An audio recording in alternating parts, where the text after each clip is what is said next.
get out of sight. I feel take away myself. I feel take away myself. I have to utilize I wings. Surely I cleave your eyes. I said, yeah. I find you very hard to resist. But this relationship I'm gonna desist. But how can I face you when all I wanna do is just taste you? I know you think I play me, I play, but soon you're gonna see the light of day. Just relax, don't move an inch. I'll be gone in a pinch. May I feel take away myself. May I feel take away myself. May I feel hide like a thief in the night. May I feel get out of sight.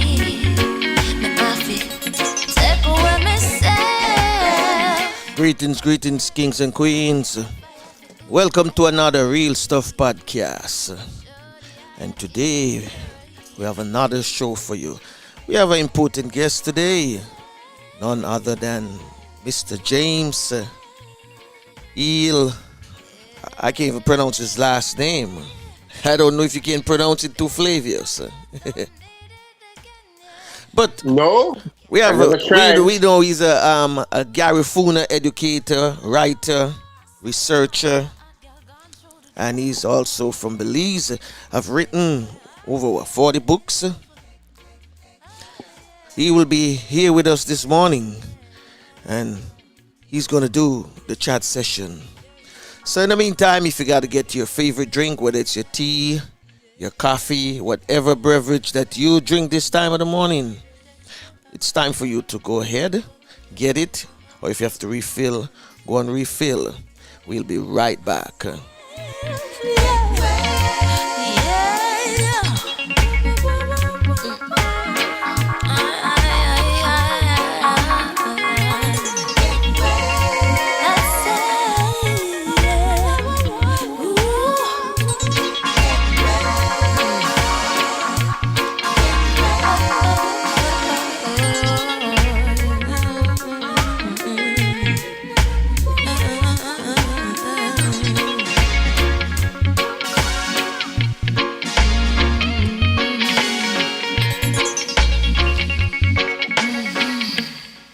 This is your very own sports, music, and lifestyle podcast with Flaivus and Franco.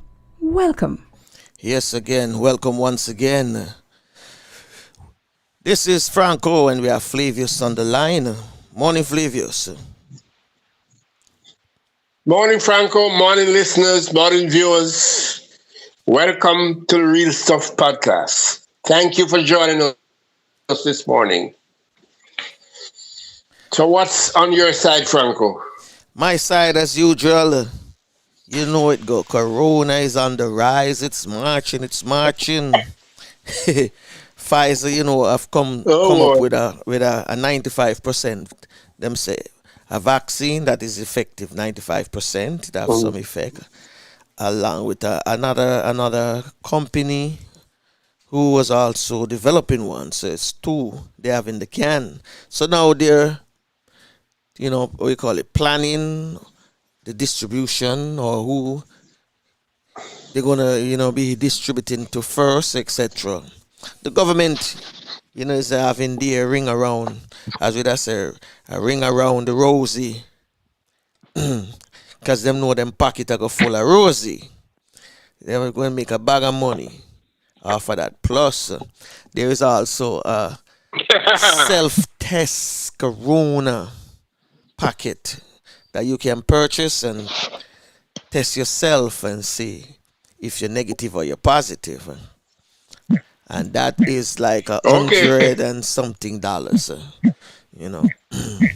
One way I call it. Over the counter thing. You purchase it, you do it yourself. Okay. But these vaccines. Mm-hmm. These vaccines. Yeah. Do they work if you already have it? Well, or it's for people who don't from have it what yet? I've seen on the news, it seems like they were infecting a couple of people, giving tests to them, and then they tried the vaccine on them. Okay. But Okay. no one have said that yes, these are the people who will do it on, and this is what this is their testimony. They just said, "Oh Yeah, yeah, yeah, I'm excited." So obviously that was yeah, already yeah. put aside, ready to go anytime, because from what the experts are saying, a vaccine don't come overnight that fast. No, It's it doesn't. all right, it's No. years. So this is less than 18 months as what they had predicted. A vaccine is ready. 18 months? No, they said they were predicting that it's going to take them 18 months to come up Yeah, with one. and this is just about 8 months, 10 Exactly, months, and that's eight what I'm months. saying. This Yeah. is less than the 18 months that they had predicted. Yeah. So Mm. we're looking at something which might be trouble, double trouble. Yeah. Might be Mm. double trouble. Yeah. So Well, so we have to watch and see what's going on, because I guess they have a set of people that say they want to test. Or yeah. Well, the vaccine is gonna reach first, like people on yeah. the front line, you know, Oh, yes, they're going to give people them on the first. front Yeah. line, and then they're gonna see how Mm-hmm. they're going to distribute it and things like that. But we haven't Yeah. heard anyone testimony. Like somebody said, I was a guinea Yeah. pig. I was in the lab, Yeah. and they tested it on me, and it worked. And I am fine now. I am, exactly. Yeah. So unless, as we say, we always have our conspiracy theory. It was already Oh, yes. there and just Yeah. waiting for the time to To be come. pushed out. Yeah. Ring a Rosie, then pocket go full of Rosie. I mean, Okay, yeah. they're gonna make a bag of money off of this thing. Yeah. Killing, as they say, make a killing. Yeah. Yeah. Mm-hmm. But before we go into your, did you know? You know, I want to play two songs this Yeah. morning. Two songs. And them two songs is one Okay. from Wayne Harmon and the next one from the late Roddy Thomas. So we're gonna do the Wayne Okay. Harmon first. So let's see. It's all But right. From I would add a word to that, though. I would add a word to that. Late great all right. Roddy Top. Wayne Harmon, take it away.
Hi, this is Pam Hall, and I'm inviting you to hang out with Flaivus and Franco on the Real Stuff podcast. They're such great company.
As my friend Flaivus would say, the late great Ruddy Thomas. Tribute to Bob Yeah, Marley. my very, very, very good friend. Mm-hmm. Man with a really, really wonderful voice. Okay. We're going to give you the honors also to go ahead and introduce this morning. Did you know? Yes, folks, we are back with it again. Did you know? And like I said last week, we were speaking about U.S. relations, U.S. Caribbean relations, Caribbean relationship. So this week now we are looking at one of the instruments that is being used to deal with this relationship, to set this relationship in motion. It started out as a 12-year plan, but ever since it's been being renewed every time it expires. Last time of renewal was September 2020. So it got some more years now on it. So we are going to be continuing where we left off yesterday, explaining what is the Caribbean Basin Initiative and who is benefiting and exactly what it entails. So, Alison, good morning. Please do the honors.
Did you know? Brought to you courtesy of Slowly Jamaica, uniquely Caribbean.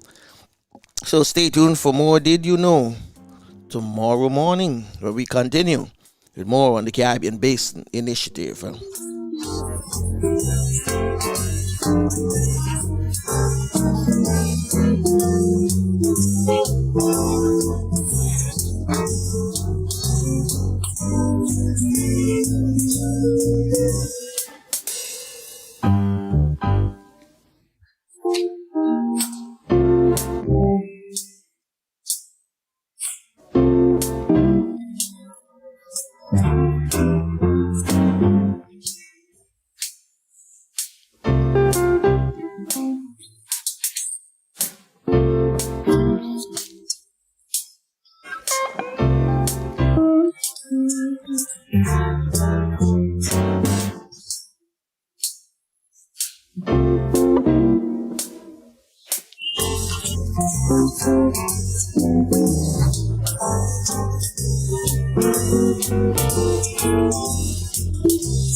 Morning, sir. Morning, sir. Morning. Morning, brother. Morning. How you doing? I'm doing quite great and really quite happy to be here with you. Okay. I'm glad. I'm glad that you were able to make it. Oh yes, for sure. This is very important in terms of certainly speaking about our Garifuna people and this very significant process that we are presently in. Mm-hmm. I feel that it's of utmost importance that we make ourselves available and to share as much as possible with our people, with the peoples of the world, because certainly what we are undergoing is a process of development that is not only destined to positively impact our people, but also the peoples of the world.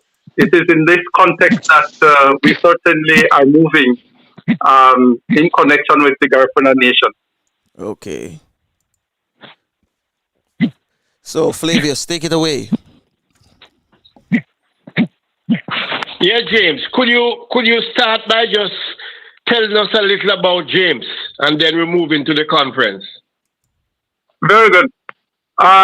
So, actually, in terms of speaking about myself, I frankly like to go very much back to my parents, and especially as it relates to my development, my education, everything in which I am presently involved. And so, in terms of providing a very clear context regarding myself, I need to say that I'm the son of two Garnago. My father was actually born in one of the villages, Garifuna villages in Belize, in the southern part of Belize, Yogada Hopkins. And my mother was originally from Honduras, Tela, San Juan, also one of the Garifuna villages in Honduras. And so the combination, the coming together of my mother and father, as far as I look at it, was something that was very powerful, because both of them were very much living a lifestyle that was certainly beyond their time. I remember growing up, in our home, and our home was usually like a community center. Many times people would be coming to our home as a result of possibly having personal challenges related to family life. At times they were in need of material things, like food stuff and so on. And really, there was absolutely no one that had come to our home who was in need and was not satisfied. One of the things that moved me very deeply as a child was noticing that sometimes there were, people that would, be coming to our home and they seem a bit sad. And I would notice that my mother, would, go into one of the rooms of our homes and, speak to the individual, and after some time, they would be out and I could see that the individual was back or smiling, laughing. And that was the lifestyle that I very much observed between both my mother and my father. And at home, I have to say that I really acquired most of the education that I presently have. Because at home we were taught, about the importance of justice, to treat others as we would like others to treat us. To really care for others, to respect the elderly, to see all of humanity as members of our family. In regards to, going to school, my parents always used to say, if you get into any difficulty with another student, don't just fight back. See about calling the teachers' attention. And so from very early, I got this sense, that that people are good. Everybody is a member of one family, and that we need to learn to utilize the structures that are in place in terms about bringing about change in an orderly, engaging way. And so, in terms of the life, my studies that I actually took up, I started out. With studying agriculture. This was beyond high school because, I thought that this was going to be a way of me being able to serve the society because frankly, I was thinking about living a lifestyle that was very much like that of my parents. And thereafter, I got into studying. This was by default. I was thinking about studying development. I ended up studying social work, which certainly contributed to the broadening of my awareness. And thereafter, I did my master's degree in leading innovation and change. And all of this, to be frank with you, was very much connected to the kind of orientation that I got at home. Mm-hmm. I had the opportunity also to, as indicated in the introduction, to work with the United Nations and the government of Belize in a very special project. It was referred to as leadership and community development, which gave me the opportunity to travel most of Belize and train many of the leaders, both local and the national level. In terms of introducing myself, as I mentioned, it is only fitting that I go back to my parents, who were really, I should say, proud Garifuna people who were very much immersed, in justice, living a life of justice, of unity, of love, of care. And so, as I mentioned, my parents were living a life that was very much beyond their ages. I feel like up to now it's a lifestyle that I realized that the peoples of the world are crying out for. Mm-hmm. Yeah, that's true. That's true. Tell me something about the conference that's coming up this weekend. You are one of the team leader on it, so tell us more about it. Yeah. So the theme of the Garifuna conference is support our women, the backbone of Garifuna Dwell. In Garifuna, we say Yiro Hawamaya Wurinya Hagia Lanaganebu by Garifuna Dwell. So that theme is very, very powerful because, one, we know that women are the major transmitters of culture. They really, as a group, constitute a major pillar of humanity on a whole. We know that women are the first educators of humanity. And we know that also on the basis of their psychology, women are the key to peace. Within the Garifuna culture, the woman, as in other cultures, the woman plays a very, very significant role. And so this particular conference also reflects the philosophy of the Garifuna woman. Mainly because the Garifuna woman, reflects a universal mindset. And when I say that, I would like to bring to focus the lifestyle of the Garinago people in general, and maybe I can highlight, life as I remember it also as a child. Visiting Hopkins, because I refer to Hopkins because in Belize, actually Hopkins serves and is recognized as a culture, as a center, the hub of Garifuna culture. And the lifestyle that was very much in Hopkins was one that, you really felt always that you were at home. Yes, our community is made up of, many houses. Yeah. But the community of Hopkins was much more than just, another community. The way that the Garifuna woman lives and the lifestyle that she tends to live is one that has to do with not only looking or thinking about only her family. There is this practice of the Garifuna woman to cook, for her family, and also having additional food because she is thinking about somebody else that may come to the home, someone, that might be in need of food.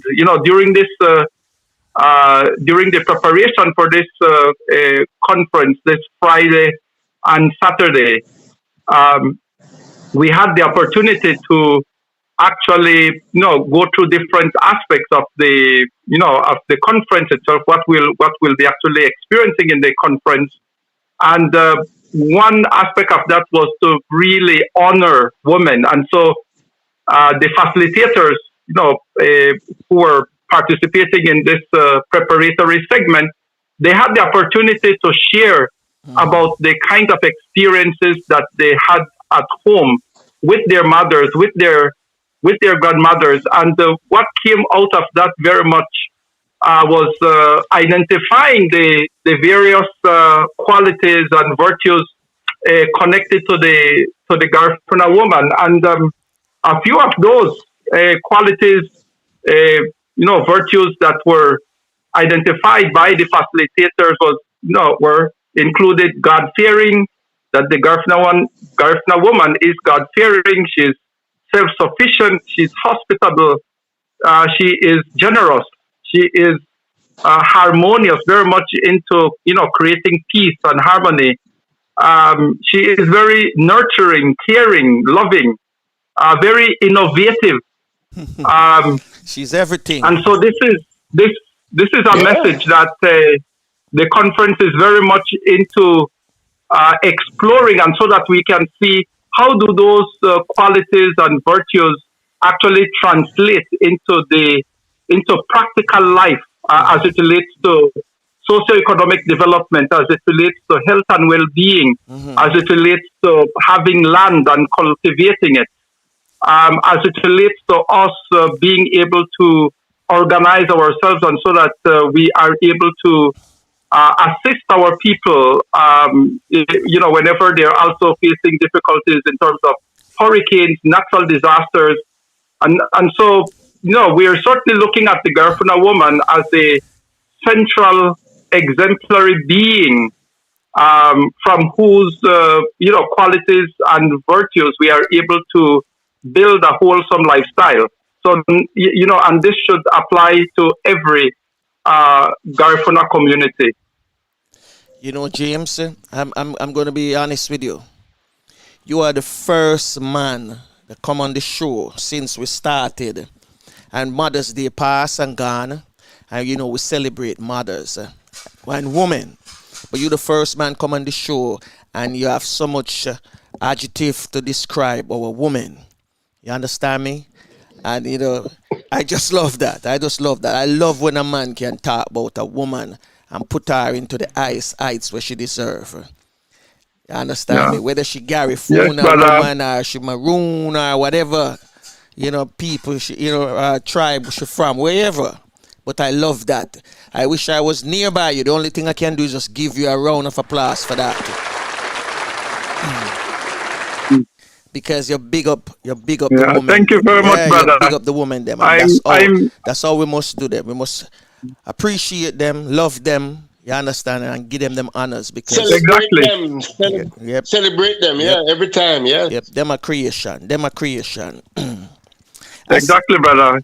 I see here. I'm sure that really this the grounding that we have, and I really certainly sense that from yourself, Franco, from Brother Flaivus, and this the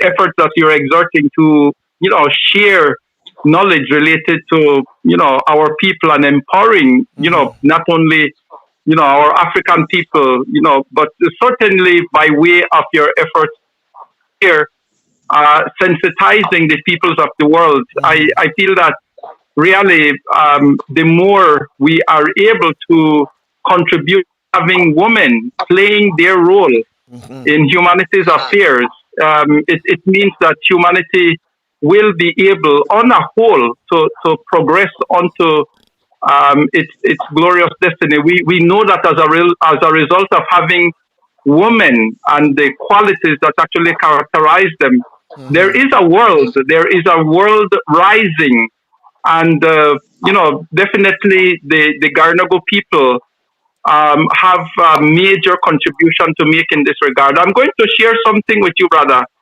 Go ahead. And also for the benefit, of our listeners, that really the Garnago people on a whole, they, as a culture, they're actually made up of two major lines, of the African and that of the, let's say, indigenous, the Amerindian.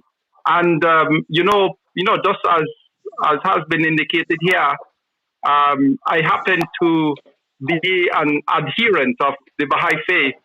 And, in the Baha'i writings, it refers to the black people. And I say this I want to say this very clearly here, bluntly here, because, our black people are certainly facing many difficulties in the various parts of the world. True. But the Baha'i writings let us understand that the black people are like the pupil of the eye. We all know that without the pupil of the eye, no one can see.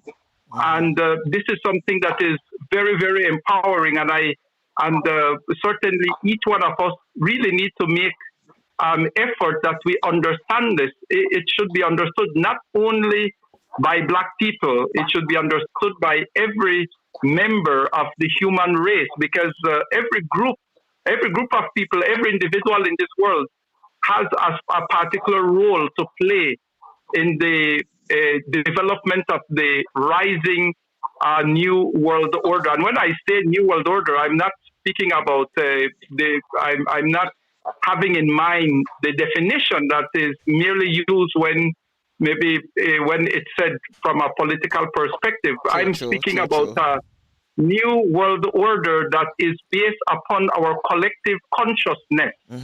And, black people has a very, very important role to play in that regard. And humanity will not be able to really experience the best, or it will not be able to rise to its destiny unless and until the black people are known for who they are within the divine order. And so, this is one major part of the Garnago people. On the other hand, we are also, within our genes, within our blood, is that of the Amerindian cultures, the Garifuna, the Arawakan.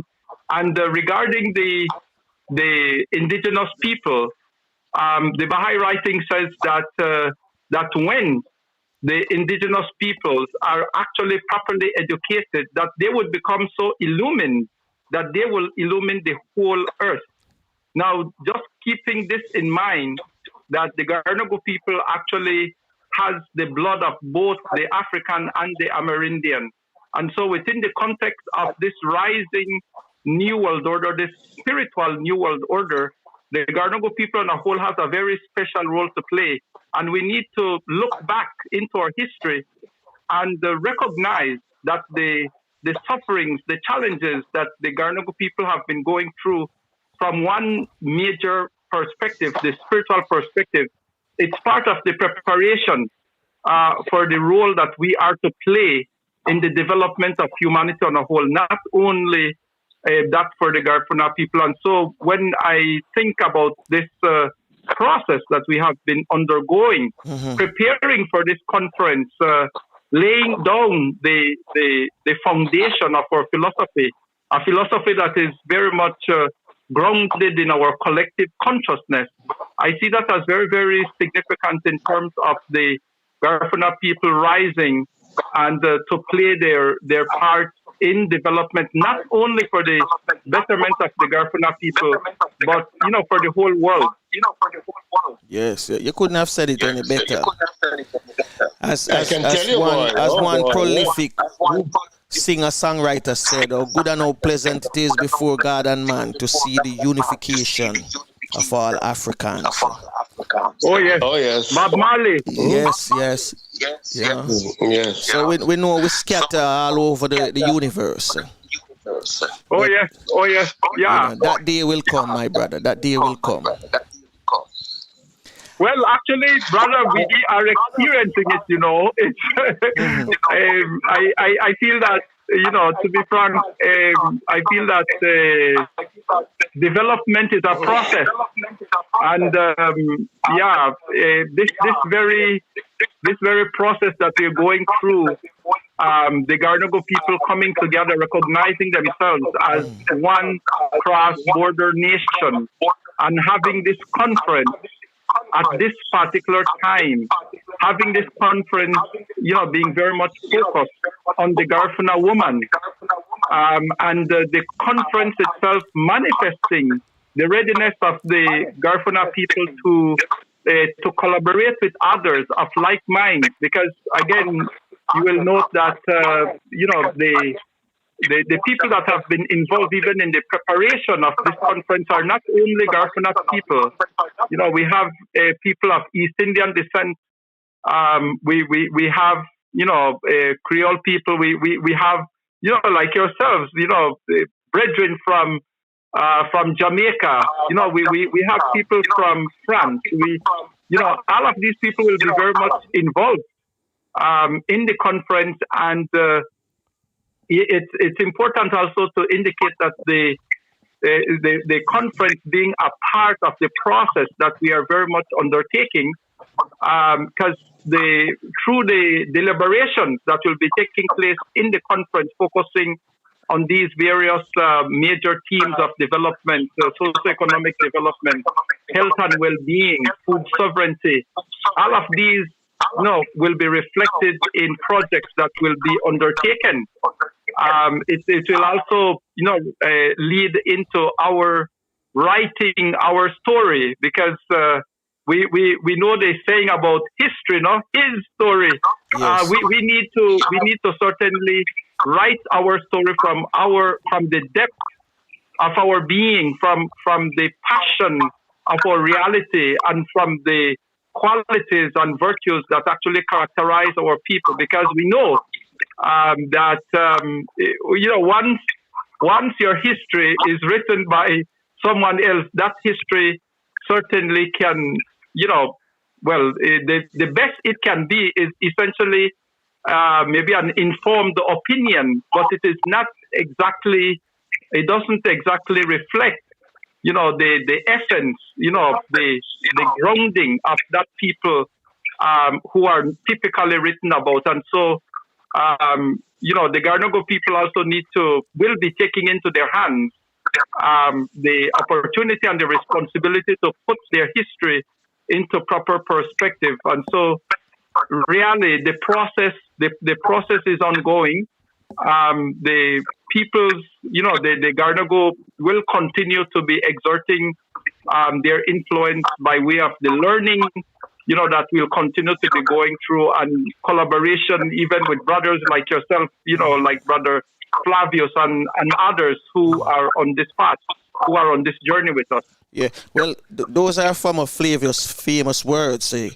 That's what Flaivus always been saying.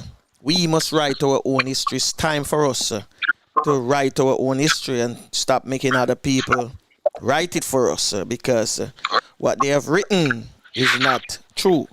So we need to document our history now, moving forward. Exactly. Exactly. I've seen where you had drafted like 40 books, and you have written a lot of poems. Yeah. So, and out of the books, out of the 40 books that you have drafted. No, before you go, Franco, you go. Okay, go into it. We don't want to miss this point. Mm-hmm. James, we have on the show a poetry corner.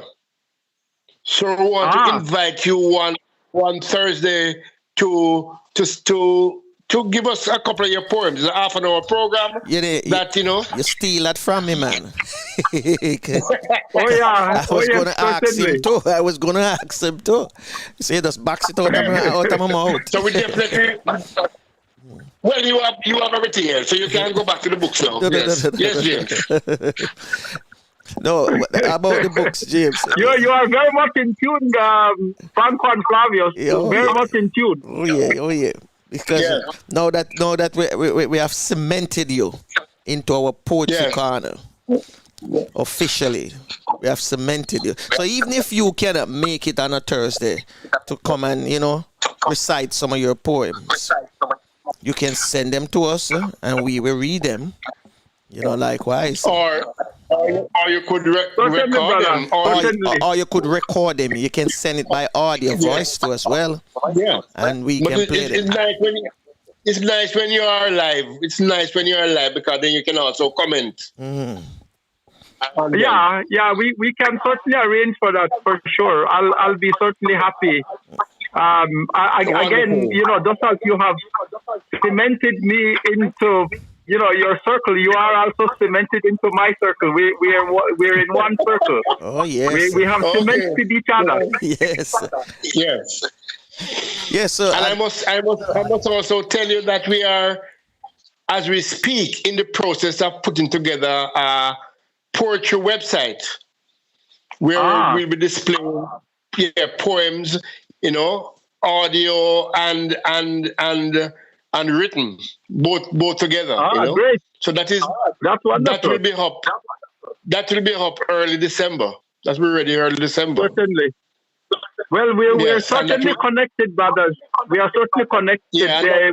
Whatever I can do in regards to aligning, we are in alignment in terms of taking opportunities to express that alignment. I'll be doing whatever in that regard. I'll be very, very happy, to do that.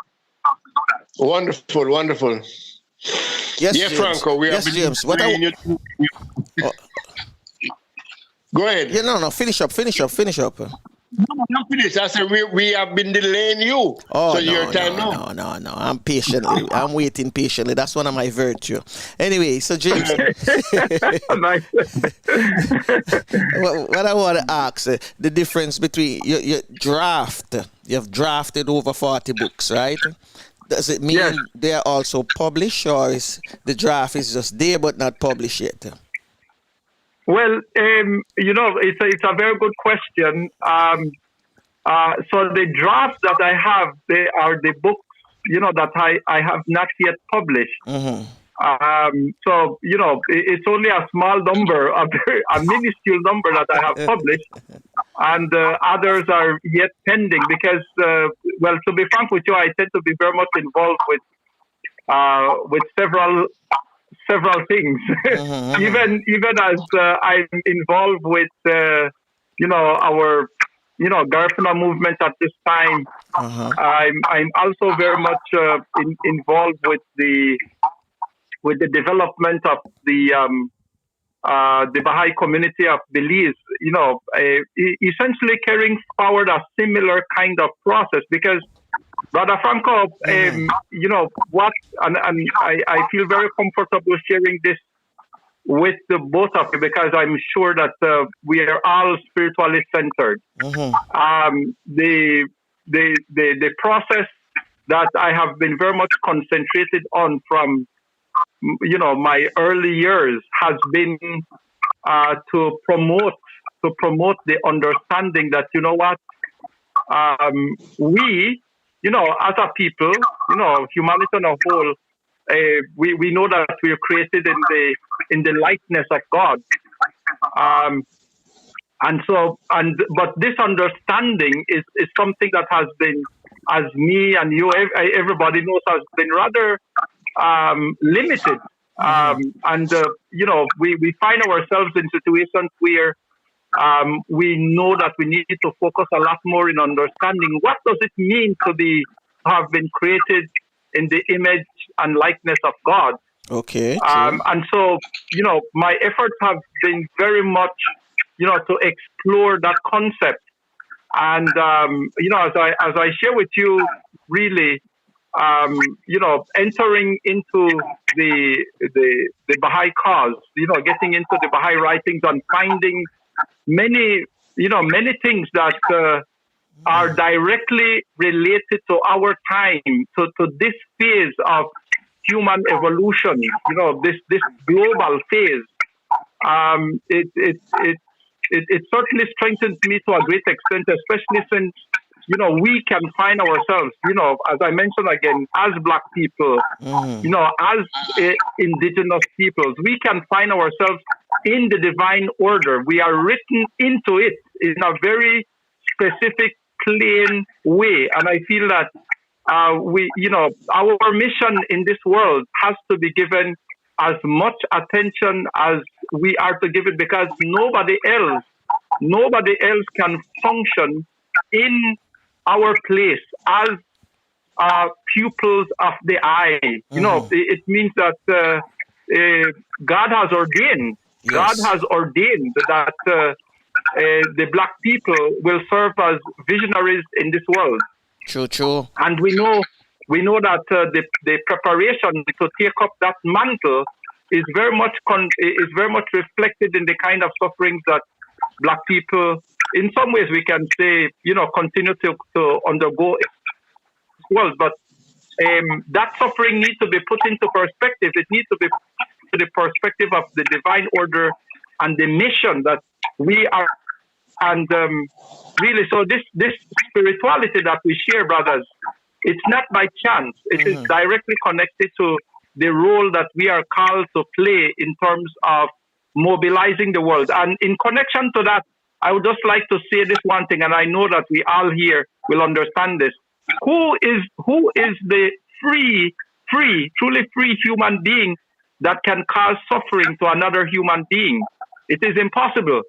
So it means that, the sufferings that, Black people on a whole have gone through is directly related to the fact that, there has been the absence of freedom, on the part of those that have actually, led to the suffering of Black people. No one person who is totally free will cause suffering for another person.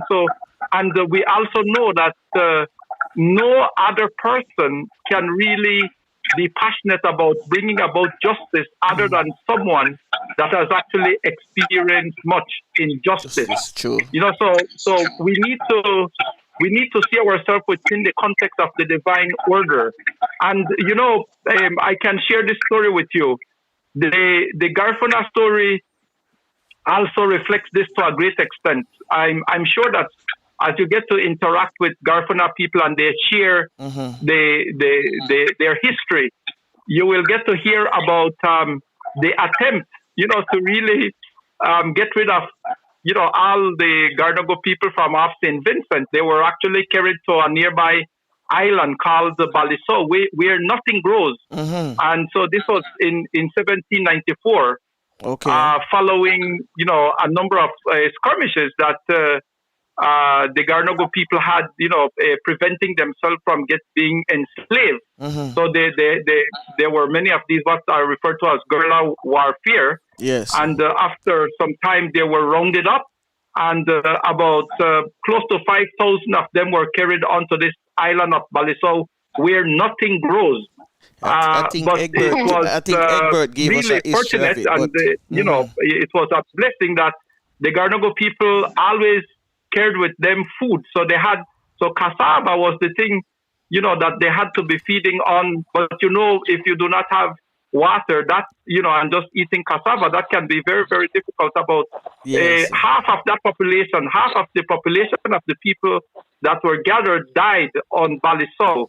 And it was by the grace of God. We don't have all the details of how is it that the other half made it away from Baliso to go to Honduras and there establish many communities. But when you read the story, you realize that it's a divine hand, that has contributed to Garifuna people being in existence today. So it's interesting. If we look into the history of humanity, or and maybe specifically the history of the Garnago, in terms of time, so the Garnago people basically came into existence a very short time, maybe let's say just about 200 years before we entered what has been the global stage of of human evolution, and so that in itself informs us, that the Gardago people really have to see themselves within the context of the divine order, and the black people, the indigenous also, and as we do so, it will be then that we'll be able to rise to fulfill our responsibility in the rising new spiritual world order. Yeah, man. The new world, the spiritual new world order. Yeah. James is a powerful brother. I'm telling you, he's a powerful brethren. Yeah, man. And these are things that I think our people need to hear, We need to have platforms. Yes, but I'm glad we have a platform that we can make people hear. Words exactly, like these. Brother. But these are things that should be written, as Flaivus has said numerous times. We need to start writing our own history. We have to. Yeah. We have to write about us, for us, by us. It has to be us. Yeah, anybody for sure. who come and do research from their universities and whatever can come and read what we have written about us. We have to start, doing. We have to. In fact, I did a paper once, and what the bottom line was that if the Caribbean does not have at a minimum 50% of content on the television, we are almost doomed. We are in a bad way. Right now, it's probably about less than 5% of what is shown on our television comes from us. It's all imported. Okay. And our lifestyle reflects that now. We are moving away from what we know, what we used to eat. Exactly, brother. That's why our cooking show, Cook and Curry, is all about original Caribbean cooking. Because we have moved away from so many things because of the content that we are consuming on a daily basis, which is not ours. It's foreign to us. Exactly. But we need to get back to a space, that we are. As you speak. Yes. Go ahead, please. Yeah, no, I'm saying that we need to have our own television shows. We need to have our own books, our own history. We need to laugh at ourselves. Exactly. We need to be able to do that. Yeah. And we have to make a serious effort, because it is not very easy, in the sense that a lot of people like having to do nothing. You turn on the TV and something is there, so you watch it. It doesn't matter what it is, where it came from. But we need, as leaders, we need to do more. We need to put our content out there that our people can understand what is happening. If not, we're going to be fighting up the 8 ball every day. We say, and Flaivus, they did this to us, they did this to us. Yes. And Flaivus, and that was one of the things. That was one of the things that you and I were talking about recently, when we said we're going to put live feed into the program more. And now that you're saying it, we're going to ask our Caribbean brothers and sisters to send us videos of things that they film in their country. Send it to us and we put it, like how, James talking, we have that, we just have it as long as it's Caribbean. You understand me? Yeah, or where you come from. James is from Belize, and if James is talking right now, we have a video running with things happening in that part of the region. You understand me? Yeah. Oh, yeah. So people can see, the lifestyle of the Garifuna people and people in Belize. Because we have to make our own documentary too.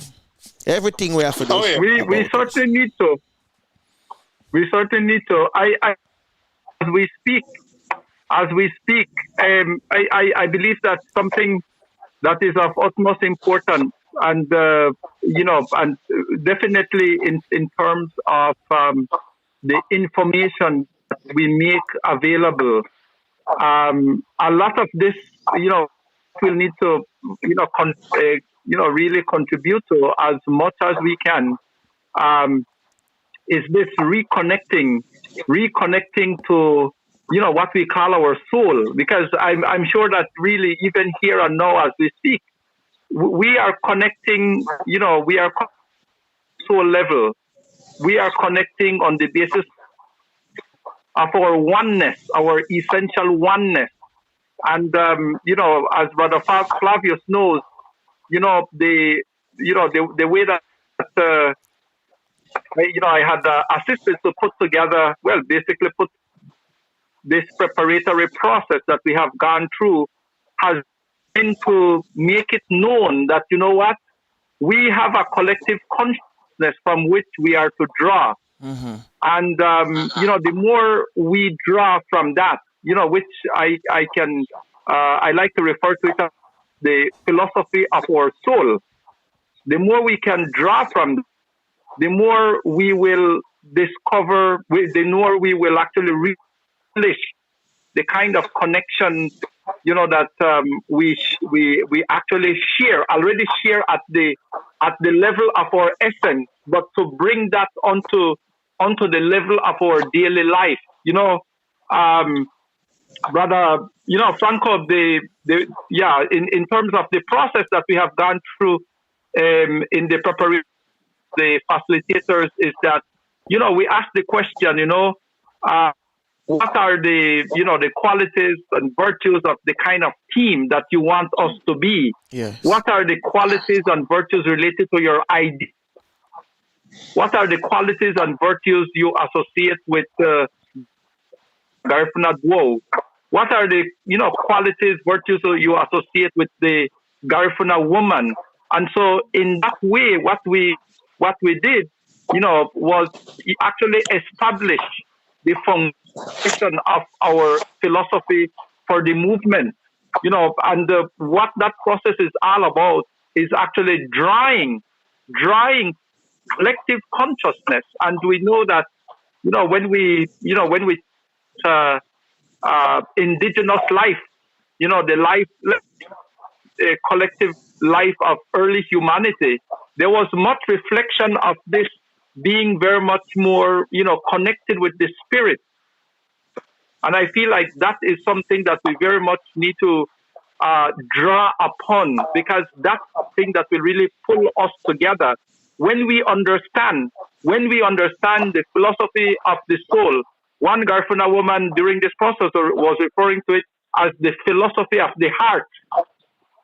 This kind of thing needs to be brought out, that we recognize, that every human being is like a book, and that we need to really pay heed to reading what is within the book of our soul, because that is ordained to be the ultimate basis of the kind of society humanity is bound to build. And we need to, it will help us also to realize that is the thing that has been very much missing in many development models. That is the thing, and that being missing has led into what we know has been more of this, let's say, materialistic orientation that we have, on the stage of the world. And so again, coming back to this idea of Black people being the pupil of the eye, we have a responsibility to provide vision regarding the very essence of humanity, and to bring that to the attention of the world. And so that on the basis of really seeing who we are, then we can really reflect our true divinity and reflect the fact that, yes, we are the children of God, all of us. And as a result of that, all of us, every one of us is born with this desire for a divine world order. And it is on the basis of that our eyes will open, and we will see for ourselves, each one of us, that really have a spiritual divine order rising in our own time. And we will be very, very happy.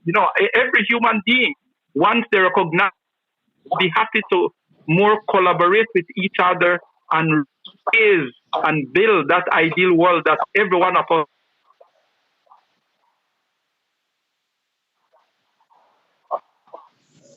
Are you there, James? Brother? Still there with us? Oh, yes. All right.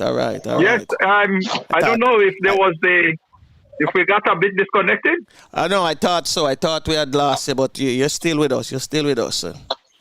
Continue. Continue, my brother. The power, brother. So I feel, Brother Franco, Brother Flaivus. I sincerely believe that, spiritually speaking, our mission is clear. Mm-hmm. Our mission is absolutely clear, and it's very good that there is already that sensitivity, that sense of spirituality. So it's not by chance that you have the means to be able to, do what you do. Sharing this message and even making additional efforts that this message gets across, because the time has come. The time has come. Hey, James, do you do lecturing in college, universities? Do you do any lecturing? I could have listened to you the whole day, my brother, honestly. Because the way you're talking, I'm saying, hey, Flaivus, you know what I'm saying? When this man in my younger days, he's sharp, Because I'm full of lyrics, when I say you're full of lyrics, man.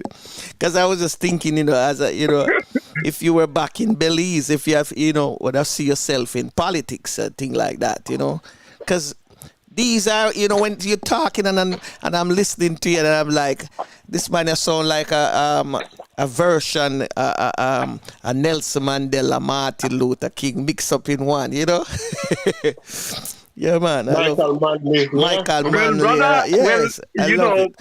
You can mobilize your people. You can mobilize the words coming out of you can mobilize your people.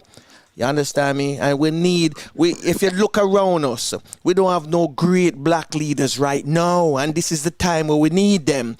So we are living, as Teddy would say, we are on the shoulders of our ancestors. So that's all we are really fighting the battle out there in the street right now. We're standing on the shoulders of our ancestors and fighting. And that's good spirit. But we need brothers right here now. To be licking these words. Words, sounds of power. And we need that right now. Yeah. Well, Brother Franco, brother, I see you within that context, brethren. Because again, once we convey essential message, mm-hmm. Once we make it, that what, brothers, we all desire the same thing. We share that fundamental oneness. Mm-hmm. We share that. We share that philosophy of Africa, Ubuntu. Me for you, you for me. We say it in Garifuna, Nugia. It's the same thing. Our philosophy. Say the word again. Say the word again. Say the word again. Say the word again. Say it louder. Say it again, my brother. In the Garifuna language. Yeah. So no, amur no. So me for you, you for me. Mm-hmm. It's the same African kind of thinking, Ubuntu, and again, yes, Nelson Mandela was very much into that. That was what he also promoted. When we look at it, definitely, as you're saying, Martin Luther King, Mahatma Gandhi, all these great leaders, they were actually tapping into the human soul, mm-hmm. There is this saying. I'll share. I think you'll find this very, very powerful too. There is this, what we call hidden word, mm-hmm. in the Baha'i writings. It says, turn thy sight unto thyself, that thou mayest find me standing within thee, mighty, powerful, and self-subsisting. And in regards to recognizing the sign of God within us, it says, whosoever had recognized me will arise and serve me with such determination that the heaven and earth shall be unable to defeat his purpose. So, brothers, it's a matter of us tapping into the soul. Within our soul is everything that we need.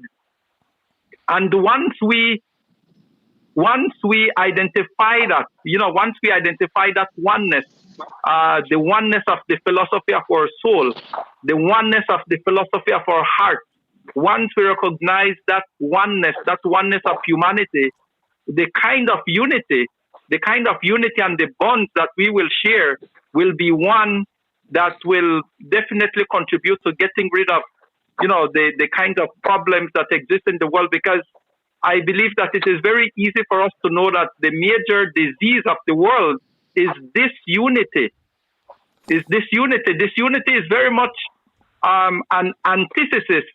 It's very much opposite, to the very essence of our being.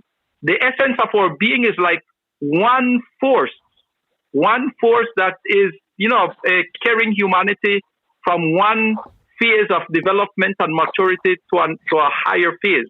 So we are at this phase. When all of it is supposed to really function as one body. We are at this phase when it should be very easy for us to identify that, I see the signs of God. You look at me and you see the same. I look at you and I recognize that, this brother of mine has this ideal world, in terms of he desires the same ideal world that I desire. Brothers operate with that consciousness, then it means that the unity that is something that is unbreakable, because it's then that we realize that yes, we are connected back. We are connected back to our, and these powerful leaders, they tap into that awareness. They tap into that universe. They tap into that oneness. So we can do that, and the more consciously we do that and we convey the message, the faster our people will be able to rise challenges that they face, because the challenges, they're not by chance. The challenges are telling us that we need to rise, and we need to rise with the philosophy of our soul, with the philosophy of oneness, with Amurbu Nugiebu. Once we do that, know that the only thing we'll be able to do is to keep rising. True. James, before we go, because we're almost out of time, I want to ask you a favor. Give us one of your poems. Yes. Give us one of your poems. Okay. Give us one of your poems. All right. Leave us with one of your poems. I'm going to, yeah. Okay. Recite one of the first ones that I wrote. I hope I remember all the words. Take it away. How wonderful is what I see, beyond that of physical beauty, far beyond imagination, but real in nature. Difficult to be described, for words alone will enough to portray the loving peace of mind that I feel when I see you. In time and space we merge, though our consciousness is not aware. Our nearness always makes us know the root of our past and present thoughts. The future forecasts a stronger bond, though the road may be up and down. Our strength will keep it smooth and straight, for we will tread hand in hand with our pure thoughts going ahead, caring, sharing, and understanding. Oh, how worthwhile our stay will be with our love as a living entity, the key to which will always our loving spirituality. O divine providence, keep us enlightened, we pray, until that glorious day when we shall continue to be as one. Glory guidance, and grace. Yes, Brother James, give thanks. And we want you to continue doing what you're doing. Wonderful. You understand me? Wonderful. Yeah, man, wonderful. Spreading the words to our brothers and our sisters. And for this weekend, we wish you and the Garifuna woman and all those who are going to participate in this women conference. And we know also Thursday, which is what? Tomorrow. It's a big Garifuna Day celebration also in Belize. And it's a day that I know you all are looking forward because your people celebrate, the life and history of our ancestors. So we thank you, James, for being here with us. Yes, brother. All right. We know we're going to see you. We're going to see you. We know we're going to see you when all of this craziness is over. We remain brothers. Yeah, when this craziness is over. We are all part of this. Yeah, man, we remain connected. Movement of the spirit. There you go. We are connected again by the spirit. One love, one hymn, one destiny.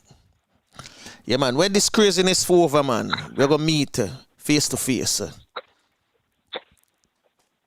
Oh, yes. You still there, James? James? Can't hear him. So Flaivus, I can't hear James. I know them always give us like a good 45 minutes to an hour, before them tap in and cut we off. But with that, we come to the end of another, real stuff podcast where you hear truths and rights and real stuff. All this name came about. God, he knows. In Flaivus, how did we come up with the name, the real stuff? Yeah. But we thank Brother James.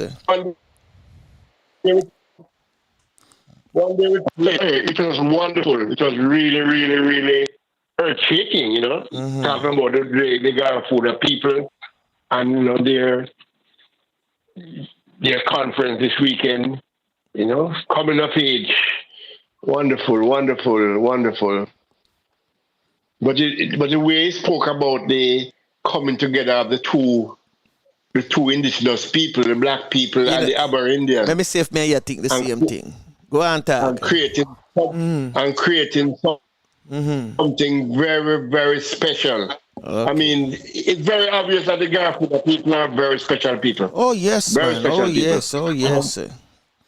And our experience with them, our personal experience with them is that they are so open, so accommodating.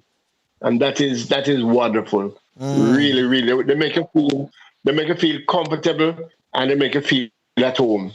I think maybe that's why I can't have more than that. I think maybe that's why Romy and Virgo mentioned that the best place he has ever been. Him been to Africa and been all over. And him say, boy, Belize. I think it's the accommodating of the people or the accommodation. Oh yes. Them words coming out of them or them talk. You can't say them genuine. But I figure you were going to come up with from the bang to the internet. Oh, that too. That too. That's what I thought you were going to come with it because remember you said Brother Lumsden was saying he want all of the people them, not just Maroons. But all indigenous people must have that. All indigenous people must have that connection. You understand? A borderless society. For all indigenous people, whether it's from North America, the Indians in First Nation up in Newfoundland, Chief Joe. We spoke to him. And all the Aborigines in Australia, the Garifuna in Belize, started in St. Vincent, the Maroons in Suriname, Maroons in Jamaica, Maroons in Mexico, all over the place. All of these people we don't want any division. Who are you? Where you come from? Or what's your makeup? We just want to be together on a borderless thing. That is very, very important. True. And as we've been brought out on the real stuff, these things are happening by different people in different areas. We had the Maroons from Suriname on our program. We have the Maroons from Jamaica, the Garifuna people now, and everybody is pushing towards the same point. A point of togetherness. Yeah, man. And I think that is really where our salvation is. And that's what that come to. I think that's what will bring our people together, Yeah, that's where our salvation is. That's what will bring our people together, The Garifuna people, the Maroons, and the next set of people, and the next set of people, and so black people will come together and realize. Say all of where we are going with that madness. We have to move away from them people and madness, because for them madness is not our progress. It's not our progress. So their madness is not our progress. We absorb too much of what they are putting out without absorbing anything of ourselves. And that is the problem. They are, by absorbing so much of what they put out, we kind of suspending who we are. But it's the same thing with our music too. The same thing with the music we come out of Jamaica. It no longer prolific as it used to be no more. It no longer have message for the people. It's no longer Jamaican because it's no longer from the people. It become artificial. Yeah, it's an artificial thing because artificial is the wrong word for you. It's a big gallery. But you see, it's just a one-day feel. What I always cringe when I hear musicians talking and them talking about I can't remember the word what them use now, but is them have to it's like them have to cross over. It's like the authentic Jamaican thing is not good enough because of the audience. You have to make the audience understand you. You're saying rubbish. The major label never changed. The major label influenced them in that way. Marley never don't change nothing. And we still number one, Jimmy Cliff, Toots. Anyway, let's get out of here before them cut off your song next. Yeah, let's get out of here before them cut off your song next. So let us play. You ready? Yeah, man. All right. So we have I call her the Queen Lubafo, and she going to give us the Our Father in the Garifuna language. You lead us song fulla. You belong far away away. Adugwala lebabu seru. Lida mua, lida song fulla. Lida mua, lida song fulla. Yes, my people, so we want to thank all of you inside the chat room. All of you take time out of your busy schedule and for being here with us. And we do it all over tomorrow. So be here with us. We have Cook and Curry with Mr. Errol Sinclair from Tapioca Village and Retreat. And who's the poetry brethren coming in tomorrow, Flaivus? Wise Word. And Wise Word is coming tomorrow. So make sure you join us when we do it all over again. Tafina to take us out. Well, unfortunately, this is it. Till next time. Bless. Hey,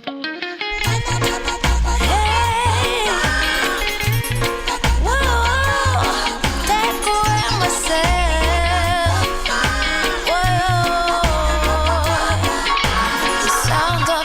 voice makes me weak. All you gotta do is just speak. One word is enough, and I'm no longer so rough. I forget what I was trying to say. I no longer do what I was gonna do, but you knew good for me. That's why me know set me if it go flee. Me I fi take away me say. Me I fi take away me say. Me I fi hide like a thief in the night. Me I fi get out of sight. Me I fi take away me say. I fi take away me say. I have to utilize thy wings. Surely I cleave your eyes. I said, yeah, I find you very hard to resist, but this relationship I'm gonna desist. Well, unfortunately, this is it. Till next time. When all I Bless. wanna do is just taste you. I know you think I play me, I play, but soon you're gonna see the light of day. Just relax, don't move an inch. I'll be gone in a pinch. May I feel take away me. Well, unfortunately, this is it. Till next time. Bless. May I feel hide like a thief in the night. May I forget out of sight. May I feel take away myself. Take away myself. I have to utilize I wheels. Show the eye a clean pair of heels. I say, yeah. Well, unfortunately, this is it. Till next time. Bless.